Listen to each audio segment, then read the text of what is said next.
Dieu affirme que la confession collective des péchés est un modèle pour les Juifs, dans 2 Chroniques 7,14. Si mon peuple sur lequel est invoqué mon nom s'humilie, prie et recherche ma face, et s'il revient de ses mauvaises voies, je l'exaucerai des cieux, je lui pardonnerai son péché, et je guérirai son pays.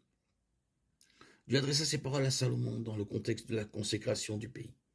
L'exemple le plus clair de confession collective dans la Bible se trouve dans Esdras 9,10. Esdras vient d'apprendre les énormes péchés d'Israël qui ont souillé la communauté dans son ensemble. En particulier, les hommes israélites s'étaient mis à épouser des femmes païennes des nations qui les entouraient. Et de tels mariages étaient expressément interdits par Dieu. Deutéronome 7,3. Esdras vient à Dieu en pleurant et en confessant le péché du peuple. Nos péchés sont plus hauts que nos têtes, et nos fautes ont atteint jusqu'aux cieux. Nous avons abandonné les commandements que tu nous as donnés par intermédiaire de tes serviteurs les prophètes. Esdras 9,6, 10,11.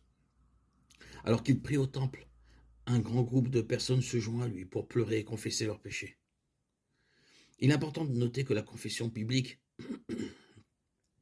est toujours accompagnée d'un remords et d'une repentance sincère.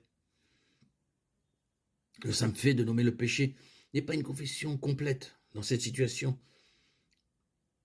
dans Jonas, les Ninivites crurent à Dieu. Un jeûne fut proclamé et tous, du plus grand au plus petit, revêtirent des sacs. Lorsque l'avertissement de Jonas parvint au roi de Ninive, il se leva de son trône, ôta ses vêtements royaux, se couvrit d'un sac et s'assit dans la poussière. Et voici la proclamation qu'il fit à Ninive.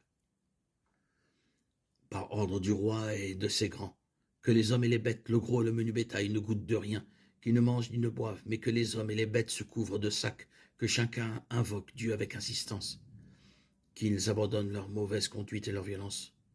Qui sait, peut-être que Dieu se repentira et qu'il reviendra de son ardente colère,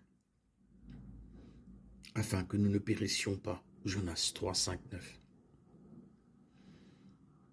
Encore une fois, dans le cas de Ninive, une communauté spécifique a été mise au courant de sa culpabilité devant Dieu et s'est humiliée en confession publique et communautaire et en repentance.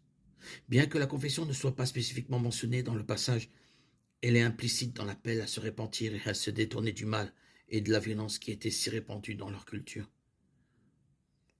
Même dans une communauté ouvertement païenne, lorsque les gens reconnaissent Dieu,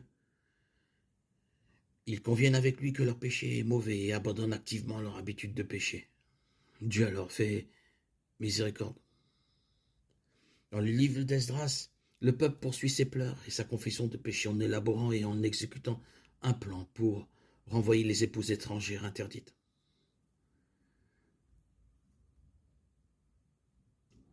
Le livre de Jonas est un exemple notable